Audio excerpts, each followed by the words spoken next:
Hello, hello tout le monde et bienvenue dans nos Tips Days, les sessions de conseil d'utilisation de l'IA. Et aujourd'hui, on va se concentrer sur un outil dont vous avez certainement entendu parler, qui est peut-être le remplaçant de PowerPoint. Il s'agit de Gamma. Et donc aujourd'hui, on va voir un certain nombre de petites synthèses, hein, de savoir qu'est-ce que Gamma peut vous offrir aujourd'hui en termes de productivité, de fonctionnalité et puis de valeur ajoutée pour remplacer éventuellement vos outils PowerPoint. Mais également, Gamma ne fait pas que cela. Il a également la possibilité de pouvoir créer des landing pages, des pages web ou des sites web. Et c'est là que tu vas te concentrer, Guillaume, sur l'utilisation de Gamma, en tout cas dans le use case qu'on va présenter aujourd'hui, parce que sur la partie PowerPoint, on y reviendra, voire même on a déjà évoqué ce type de sujet dans d'autres sessions, et on se concentrera ici sur comment Gamma peut aider à améliorer une landing page. Exactement. Alors, Gamma, c'est certainement moi l'outil que j'utilise le plus, vous pouvez le voir, et depuis longtemps. Donc moi, voilà, quand j'ai découvert, quand l'IA débarque, j'ai découvert rapidement des outils, parce que j'ai toujours plein de PowerPoint, j'ai des trucs avec des 400 slides, 500 slides, j'ai mes formations université, mes conférences, etc. Et j'y passe beaucoup, beaucoup d'heures. Et puis, bah, par moment, j'aime bien si je peux gagner un petit peu de temps. Donc, j'avais commencé à utiliser un outil qui existe toujours, Beautiful.ai. Et aujourd'hui, je suis vraiment Gamma à bloc. Donc, Gamma, c'est un outil qui va vous permettre de créer plein de choses. On va pouvoir créer des PowerPoint. Il va nous créer des images. C'est ça qui est génial, notamment. Il va nous créer des graphiques. C'est ça qui est très, très sympa. Et on va pouvoir utiliser plein de modèles différents, on va pouvoir utiliser plein de modèles différents pour les images, on va pouvoir affiner, peaufiner. Et surtout, ce que je vais vous montrer aujourd'hui, c'est qu'on peut partir voilà, de rien ou de quelque chose. Moi, c'est ça que j'adore. Alors, quand vous voulez créer un gamma, donc là, pour l'instant, vous allez voir, que ce soit un PowerPoint ou un site, on y est après. On peut partir avec du texte que l'on a. Moi, en général, c'est ce qui se passe systématiquement. Je pars toujours de mes contenus. Voilà. Il y a ceux qui voudront générer. J'ai plus de mal avec celui-là.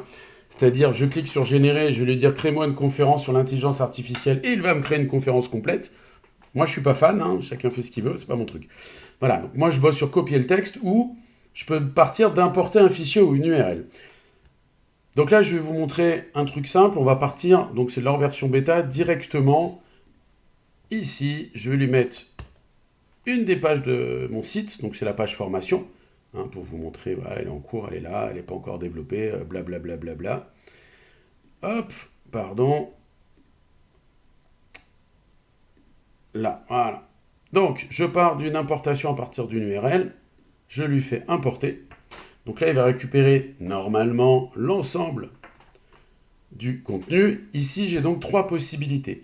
Soit je peux faire une présentation PowerPoint, PDF aussi, une page web ou un document. Moi, je vais partir sur page web. Alors, vous allez me dire, elle existe déjà la page web. Oui, mais voilà, je voudrais plus d'idées. Donc là, j'ai tout mon contenu. Il a récupéré avec les images aussi, il y a l'ensemble. Et ici, en fait, je vais avoir plusieurs possibilités. Je peux lui demander de préserver.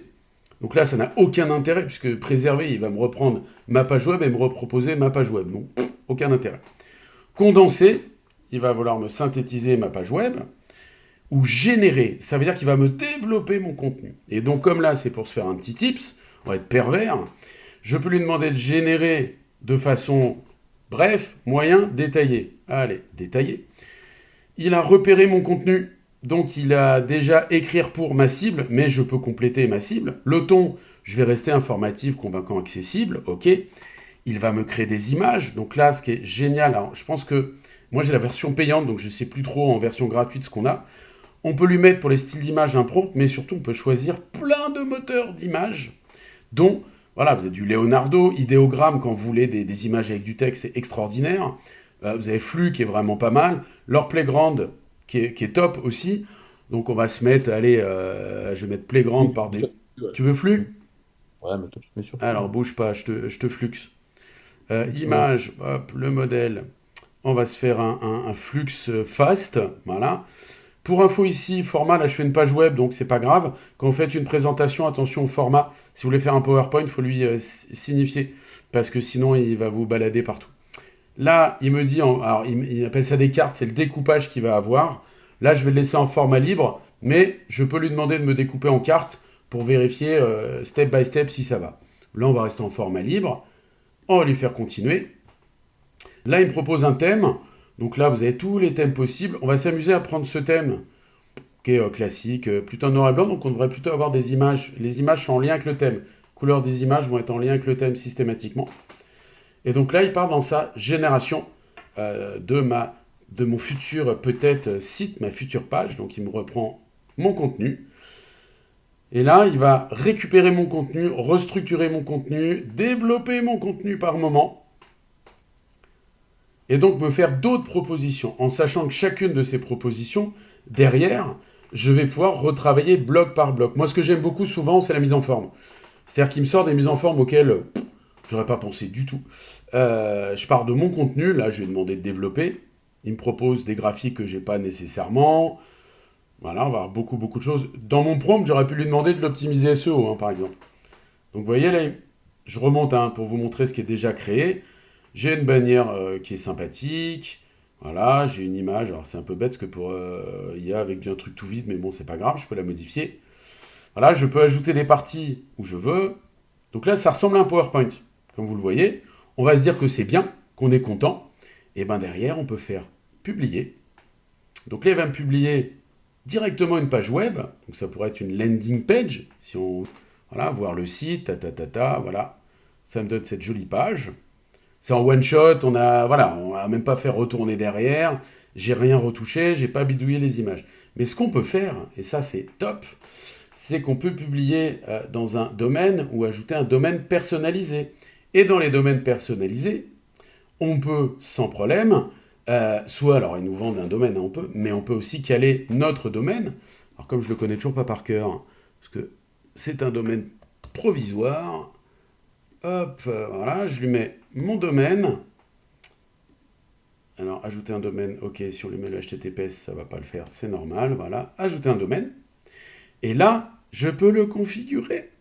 Donc ça veut dire que je peux, en allant dans mes instructions de configuration, tout ce qui est DNS, etc., sur votre hébergeur, on va pouvoir travailler potentiellement la configuration de notre site, au moins d'une page de notre site. Et du coup, après, on pourra compléter.